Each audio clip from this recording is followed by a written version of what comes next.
Hello दोस्तों, तो कैसे हो आप सभी। आशा करता हूँ आप सभी ठीक होगे, बढ़िया होगे। तो ये वीडियो स्पेशली उन लोगों के लिए है जिनके 10, 12 डिप्लोमा या डिग्री में काफ़ी कम मार्क्स थे, बिलो 60% थे। अब आपको फील हो रहा है कि अब जॉब के लिए क्या करें।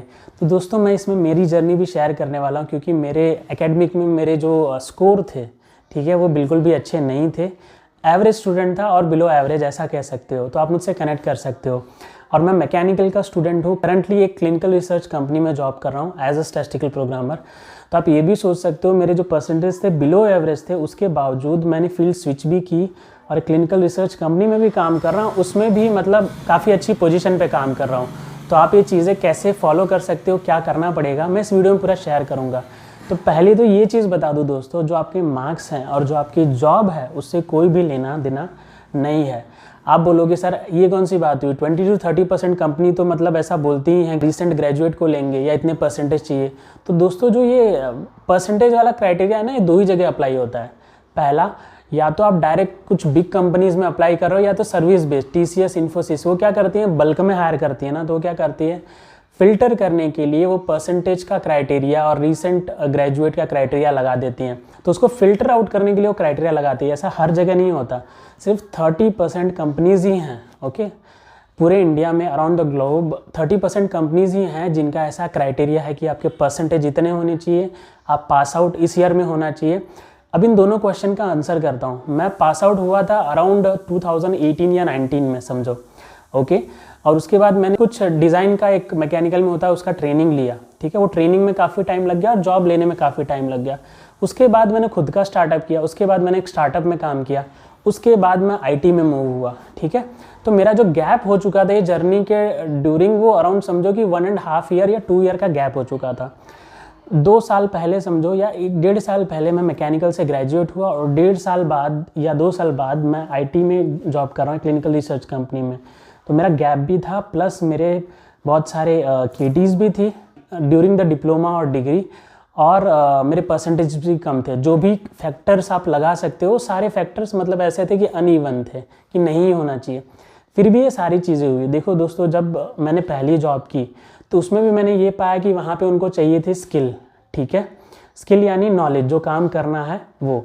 फिर मैंने खुद का स्टार्टअप किया, उसमें फेल हुआ, लेकिन एक बड़े स्टार्टअप में मुझे सेलेक्ट किया। किस बेस पे, बिकॉज मेरे पास वो नॉलेज थी, मेरे पास वो स्किल थी।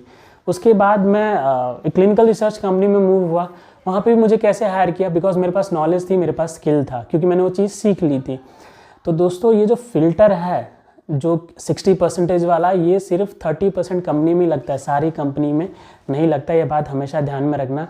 और दोस्तों मेरा ऐसा मानना है कि लोग कंपनियां बनाते हैं, ठीक है, कंपनियों के CEO बनते हैं। क्या कंपनी के CEO बनने के लिए कोई स्पेशल डिग्री है? कंपनी खड़ी करने के लिए कोई स्पेशल डिग्री होती है? तो आप जॉब लेने के लिए अपने दिमाग में ऐसा क्यों रखते हो कि आपका 60% या उससे ज़्यादा होना चाहिए? आप अपने आप की कैपेबिलिटी खुद ही लो करते हो। इंटरव्यूअर से पहले आप खुद ही जज कर लेते हो कि मुझे नहीं लेगा। आप उस कैपेबल तो बनो, आप उस कैपेबल परफॉर्म तो करो। और दोस्तों आप सिर्फ 2-4 कंपनियों को देख के, कि जिन्होंने वो क्राइटेरिया रखा है, उसको देख के डीमोटिवेट हो जाते हो। कितनी सारी कंपनीज हैं।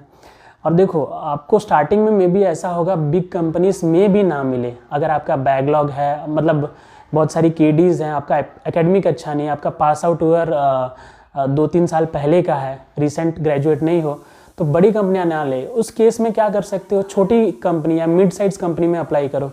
क्योंकि एक बार जब आपको एक्सपीरियंस हो जाता है ना, तो फिर आपका जो मार्क्स होता है और एकेडमिक काउंट नहीं होता, फिर आपका एक्सपीरियंस काउंट होता है। ठीक है, तो फिर 1-8 साल आप किसी मिड साइज कंपनी या 2-3 साल एक मिड साइज कंपनी में काम करने के बाद बड़ी कंपनी में जा सकते हो, किसी भी बड़ी कंपनी में, क्योंकि उस वक्त आपका एक्सपीरियंस काउंट होता है, आपका एकेडमिक काउंट नहीं होता।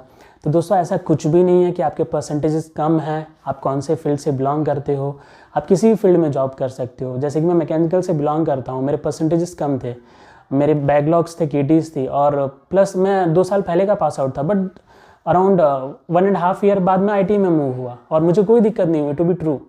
हाँ, आप ये बोलोगे सर बिल्कुल भी दिक्कत नहीं, ऐसा नहीं है कि बिल्कुल भी दिक्कत नहीं हुई, मुझे थोड़ा सा स्ट्रगल करना पड़ा, बट मैं उसको दिक्कत नहीं मानता, स्ट्रगल नहीं मानता, मैं उसको एक जर्नी मानता हूँ। बिकॉज मुझे पता है कि अगर कोई चीज़ पानी है और वो चीज़ अच्छी है, तो उसके लिए थोड़ा सा स्ट्रगल भी मुझे अच्छा करना पड़ेगा, राइट। अगर कोई ऐसी चीज़ है जो कोई भी कर सकता है और कोई भी ले सकता है, तो उसके लिए तो मतलब ईजी रास्ता होगा। बट अगर आपको ज़्यादा ऊपर जाना है, ज़्यादा अच्छा करना है, तो आपको थोड़ा बहुत जर्नी भी लंबा तय करना पड़ता है और काफ़ी चीज़ें देखनी पड़ती हैं जिनको कि हम स्ट्रगल बोलते हैं। बट मैं उनको बोलता हूँ that is a part of journey, जो मुझे भी उस जर्नी से होके निकलना पड़ा, आपको भी उस जर्नी से होके निकलना पड़ा।